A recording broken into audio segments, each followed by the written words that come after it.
સમાચાર મહેસાણાથી કે મહેસાણા જમીન સંપાદિત થતા અસરગ્રસ્ત અન્યાય દૂર કરવા ખેડૂત સમાજ સંગઠન દ્વારા મહારેલી નીકાળવામાં આવી હતી। જમીન સંપાદનના વળતરમાં થતો અન્યાય દૂર કરવાની માંગણી કરવામાં આવી છે।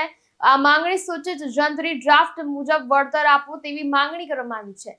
બિનખેતી અને ખેતીના વળતરનો ભેદભાવ દૂર કરવાની આ માંગણી છે।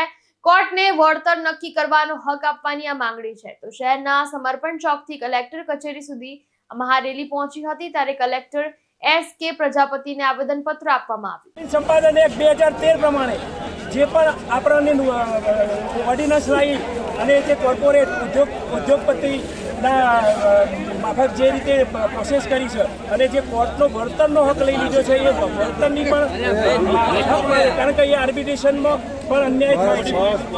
પછી તરુણ પ્રજાપતિ સાથે ચક્રવાત ન્યૂઝ, મહેસાણા।